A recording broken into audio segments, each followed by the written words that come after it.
कभी सोचा है एक फ़कीर की बात पूरे गांव का भाग्य बदल सकती है। जहाँ सदियों से मासूम बच्चियों को देवी के नाम पर चढ़ा दिया जाता था, वहाँ एक बूढ़े फ़कीर ने कर दी ऐसी भविष्यवाणी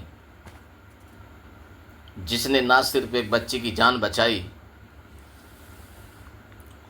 बल्कि उजाड़ भूमि को जीवन का वरदान दे दिया।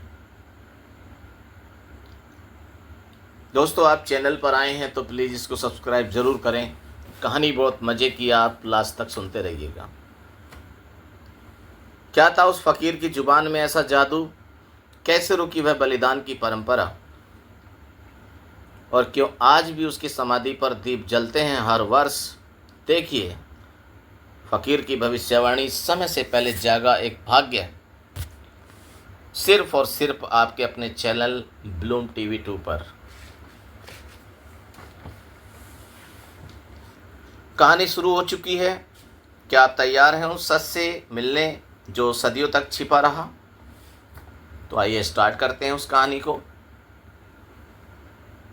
बहुत समय पहले भारत के एक दूरस्थ रेगिस्तानी इलाके में एक फ़कीर रहा करता था। उसका नाम किसी को नहीं पता था, बस लोग उसे बाबा दरवेश कहते थे। उसकी उम्र का कोई हिसाब नहीं था, लेकिन कहते हैं कि वो 50 साल से एक ही जगह बैठा हुआ था। गांव के बाहर उस पुराने पीपल के नीचे, जहां गर्मी की लू भी सन्नाटा साथ लेती थी। कहते हैं वह फ़कीर सिर्फ बातें नहीं करता था, भविष्य देखता था। कई बार उसने गांव वालों को पहले ही आगाह किया, कभी अकाल आने से पहले, कभी किसी रोग के फैलने से पहले। और उसकी कई बातें इतनी सटीक होती थीं कि लोग डरने लगे थे। कुछ लोग तो उसे पैगंबर मानते थे, कुछ पागल, लेकिन सब एक बात जरूर मानते थे कि उसकी जुबान में कोई अलौकिक शक्ति जरूर है। ये गांव था बेलनपुर, एक सूखा संघर्षों से भरा गांव। यहाँ के लोग मेहनती थे, पर डर और अंधविश्वास ने उन्हें बांध रखा था। गांव में कई सालों से एक परंपरा चल रही थी कि हर 5 साल में एक लड़की को देवी को चढ़ाना, ताकि बारिश हो सके। फ़कीर ने इस रिवाज का हमेशा विरोध किया। ईश्वर बलिदान नहीं मांगता, इंसानियत मांगता है, वह कहा करता था। पर गांव के पंच, जिनके हाथ में सत्ता थी और जिनके घर में अन्न भरा रहता था, इस रिवाज को खत्म नहीं होने देते। उनके लिए ये एक तमाशा था जिसमें उनका शासन चलता था। एक रात जब आसमान में धूल भरा तूफान था, फ़कीर अचानक गांव के चौक पे पहुंचा। वह लाठी टेकते हुए आया और पूरी भीड़ इकट्ठा हो गई। उसकी आंखों में कोई सामान्य प्रकाश नहीं था, वह कुछ देख रहा था जिसे बाकी नहीं देख सकते थे। और उसने आकर कहा, सुनो बेलनपुर वालों, इस बार जिस बच्ची को देवी को चढ़ाने जा रहे हो ना, उसका भाग्य तुम सबका भाग्य बदल सकता है। अरे लोगों ने चौंक कर देखा।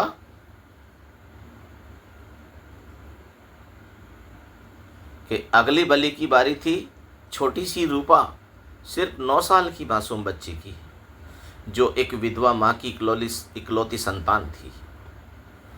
फ़कीर ने कहा, अगर इस बार ये बलिदान हुआ तो न केवल ये बच्ची मरेगी, बल्कि इस गांव का भाग्य भी मिट जाएगा। 3 साल तक ना अन्न होगा, ना जल होगा, ना बचोगे तुम, ना तुम्हारी अगली पीढ़ी। गांव के मुखिया राजपाल सिंह एक ठसकदार घमंडी आदमी था। उसने फकीर की बात पर हंसते हुए कहा, बूढ़े, तू क्या भगवान है? तू डर फैलाता है, गांव को बांटने की कोशिश करता है, गांव को बांटता है। जा वापस अपने पेड़ के नीचे। लोग खामोश हो गए। डरते तो सब थे, पर किसी में साहस नहीं था।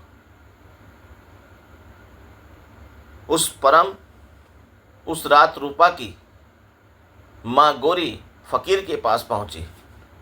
फकीर ध्यान में बैठा था, लेकिन उसकी आंखें खुली थी। बाबा, मेरी बच्ची बच जाएगी क्या? गौरी रोते हुए पूछी। अगर तू हिम्मत करे तो तेरा भय तुझसे दूर भागेगा। फकीर ने शांत स्वर में कहा। गौरी ने भी प्रण किया, इस बार मेरी बेटी नहीं जाएगी, चाहे मेरी जान चली जाए। अगली सुबह जब गांव की घंटी बजी और लोग मंदिर की ओर इकट्ठा हुए बलिदान के लिए, तब गौरी ने अपने माथे पर राख मल ली, अपनी बेटी को छुपा लिया और मंदिर की सीढ़ियों पर बैठकर कहा, मेरी बेटी देवी को नहीं चढ़ेगी, चढ़ानी है तो मुझे चढ़ा दो। उसको देखकर लोग सन्न रह गए। किसी औरत ने कभी ऐसी चुनौती नहीं दी थी। उसी समय फकीर भी वहां आ पहुंचा। उसने कहा, आज से इस गांव में बलिदान नहीं होगा, ये मेरी अंतिम भविष्यवाणी है।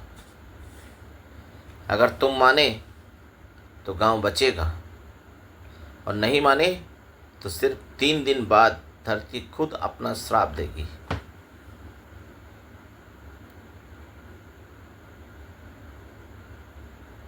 राजपाल और कुछ पंचों ने इस बात को मजाक माना। उन्होंने गौरी को पकड़ने की कोशिश की, लेकिन गांव की कुछ महिलाएं उसके साथ खड़ी थीं। फकीर वापस पीपल के नीचे चला गया, लेकिन उस दिन से उसने अन्न पानी त्याग दिया। पहला दिन तेज गर्मी पड़ी, कुएं सूखने लगे। दूसरा दिन हवा में अजीब सी घुटन, कई बच्चे बीमार हो गए। और तीसरा दिन दोपहर होते होते आकाश अचानक काला पड़ गया।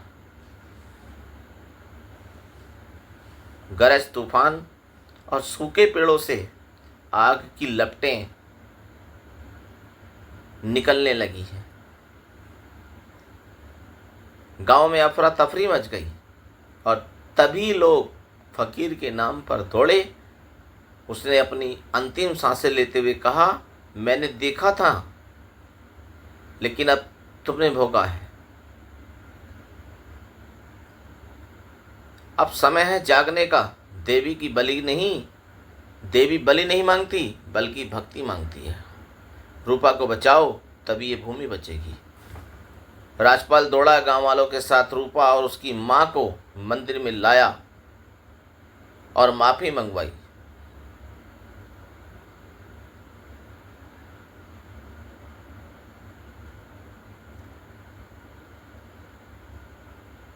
गांव की वर्षों की घंटियों की वरदान परंपराएं सब खत्म हो गई। पीपल के नीचे एक पत्थर पर यह लिखा गया, जिसने सत्य कहा वो अमर हुआ, जो सत्य से डरे वो मिट गया। रूपा बड़ी हुई, गांव की पहली शिक्षिका बनी और पंचायत की पहली महिला सदस्य बनी। और राजपाल अपने पापों के बोझ से गांव छोड़कर चला गया। गांव में अब हर साल बलिदान की जगह एक जीवन उत्सव होता है, जिसमें सबसे पहले उस फकीर का नाम लिया जाता है, जिसने एक बच्ची का नहीं, पूरे गांव का भाग्य बदल दिया। तो प्लीज़ दोस्तों, कैसी लगी कहानी कमेंट में बताएं, और प्लीज़ आपसे रिक्वेस्ट है कि चैनल को ज़रूर सब्सक्राइब करें। Thank you.